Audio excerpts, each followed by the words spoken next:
ચલો રેડી. કાયમી શિક્ષકોની ભરતીને લઈ અને છેલ્લા 2 વર્ષથી અમે ગુજરાત સરકારને, સત્તા પક્ષને અમે દરેક વખતે રજૂઆત કરીએ છીએ, પરંતુ એક પણ વખત અમારી રજૂઆતને છે એ કાયદેસર રીતે ક્યારે સાંભળવામાં નથી આવી. આજે અમે ગાંધીનગર ખાતે અમે લગભગ 1000 કરતાં વધારે ઉમેદવારો છે એકઠા થયેલા હતા. અમારા પડતર પ્રશ્નોની જે અમારી માંગ છે, લાગણી છે, માંગણી છે, રજૂઆત છે, એ અમે માત્ર આવેદન આપવા માટે ભેગા થયેલા હતા.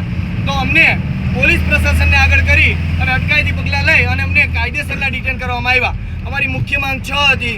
પહેલી માંગ અમારી એ હતી કે ભાઈ જેવી રીતે તમે 1 થી 8નું પ્રોવિઝનલ મેરિટ લિસ્ટ બહાર પાડ્યું હોય, એનું ડોક્યુમેન્ટ વેરિફિકેશન કર્યું હોય, તો તમે એમાં કેટેગરી વાઇઝ અને વિષય વાઇઝ જગ્યાઓ પ્રસિદ્ધ કરો.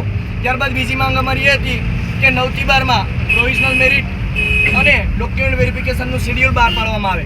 ત્રીજી માંગ અમારી એ હતી કે ભાઈ 5700 જેટલા જૂના શિક્ષકો અને 1200 જેટલા આચાર્ય એના બદલી કેમ પૂરા થાય, હવે એના અંતે જે ખાલી જગ્યાઓ રહી છે એ તમામ ખાલી જગ્યાઓ ચાલુ શિક્ષણ સહાયક ભરતીની અંદર સમાવિષ્ટ કરવામાં આવે.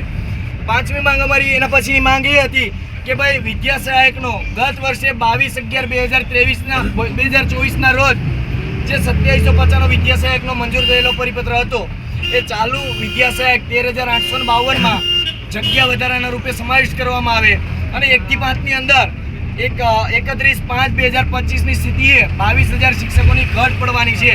તો એની સામે માત્ર 5,000ની ભરતી કેમ? અને છેલ્લી માંગ અમારી એ હતી કે 2 વર્ષ થઈ ગયા અમારે આ આંદોલનને કરીને, તો અમારી છે એ ઉનાળા પહેલાં નિમણૂક પત્ર તમામ 24,700ને એનાયત કરવામાં આવે. મીડિયા મિત્રોને અને તમામ ઉમેદવારોને અમારી એક જ અરજ છે કે અમારી આ માંગને વધુમાં વધુ લોકો સુધી પહોંચાડો અને સરકારને પણ અમે 2 હાથ અને ત્રીજું મસ્તક નમાઈને કહે છે કે અમારી માંગણી સ્વીકારવામાં આવે. કાયમી શિક્ષકની ભરતી કરો, કાયમી શિક્ષકની ભરતી કરો.